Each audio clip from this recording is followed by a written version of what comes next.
अंमली पदार्थांच्या सेवनामुळे तरुण पिढी ऐन तारुण्यात बर्बाद होत आहे। आजची तरुण पिढी देशाचे उज्ज्वल भविष्य आहे। नशा करा ती फक्त अभ्यासाची आणि मैदानी खेळाची। मैदानी खेळामुळे शारीरिक मानसिक तंदुरुस्त राहतो, त्यामुळेच अंमली पदार्थांचे व्यसन आणि मोबाईल पासून दूर राहा असे आवाहन खोपोली पोलीस ठाण्याचे वरिष्ठ पोलीस निरीक्षक शीतल राऊत यांनी केले।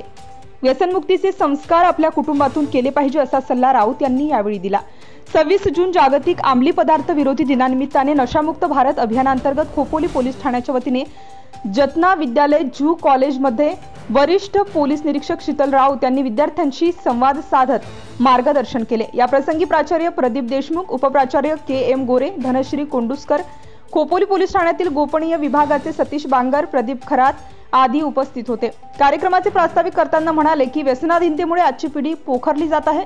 व्यसनाधीनता स्वतःपुरता मर्यादित न राहता याचे परिणाम समाजावर होत आहेत। त्यामुळेच तरुणांमध्ये जनजागृती पोलीस करत असल्याचे प्रास्ताविकातून धर्मेंद्र म्हात्रे यांनी सांगितले। गोपनीय विभागाचे प्रदीप खरात यांनी व्यसनमुक्तीची प्रतिज्ञा दिली। व्यसन हे घरातील कुटुंबावर अवलंबून आहे। आई वडील, आजी आजोबा, चुलते यांचे संस्कार अंगीकृत करीत असतो। त्यामुळेच प्रत्येक घरातील मूल व्यसनी असतात असं नाही। मुलांची व्यसनाची सुरुवात हुक्कापासून होते। पार्टीत बोलावून मुलं मुलींना फसविले जाते, त्यानंतर व्यसनाच्या आहारी जातात। Nail polish, whitener, petrol, Iodex solution याचे नशेचे प्रमाण वाढलेले आहे। नशा करणाऱ्या मुलांपासून ते वयस्करांपर्यंत लोकांना काय अडचणी येतात हे मी पाहिले असल्याचे पोलीस निरीक्षक शीतल राऊत यांनी सांगितले।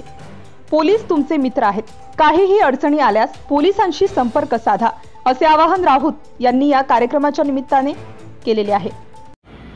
विद्यार्थ्यांसाठी ना बऱ्याच तुमच्या व्यक्तिगत जे पर्सनली तुम्हाला डेव्हलप करायचे आहे त्यासाठी तुम्हाला बरेच काही गोष्टी महत्त्वाच्या असतात। त्या दृष्टिकोनातून ही एक फार महत्त्वाची गोष्ट आहे जी अंमली पदार्थ घेऊच नाही। मला आता ह्या तुमच्या वयात तुम्ही आता घेत नसाल, परंतु मुलांचं काय सांगता येत नाही। बिअर वगैरे घेता का? सायन्सचे विद्यार्थी आहात, तुम्हाला कंटिन्यूस तुम्ही अभ्यासात व्यस्त असाल अशी आम्ही अपेक्षा करतो। सगळ्यात ही मोठी नशा ही सगळ्यात बाजूला करा।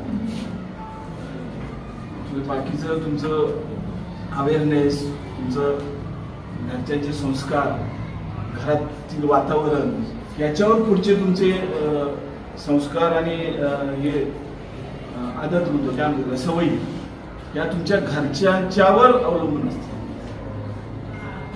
त्याच्यामुळे तुमचे घरचे वातावरण कसं आहे हे जर तुम्ही व्यवस्थित ठेवला असेल, तुमच्या आई वडिलांनी व्यवस्थित जर आई वडील, मोठे भाऊ, चुलते, आजोबा, आजी यांनी ज्या काही सवयी तुमच्या घरामध्ये जे काही संस्कार ठेवले ना ते तुमच्या अंगीकृत होतात।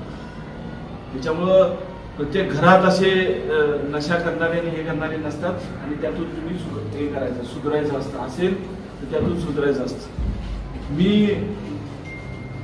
ह्या 33 वर्षामध्ये बरेच अनुभव घेतले।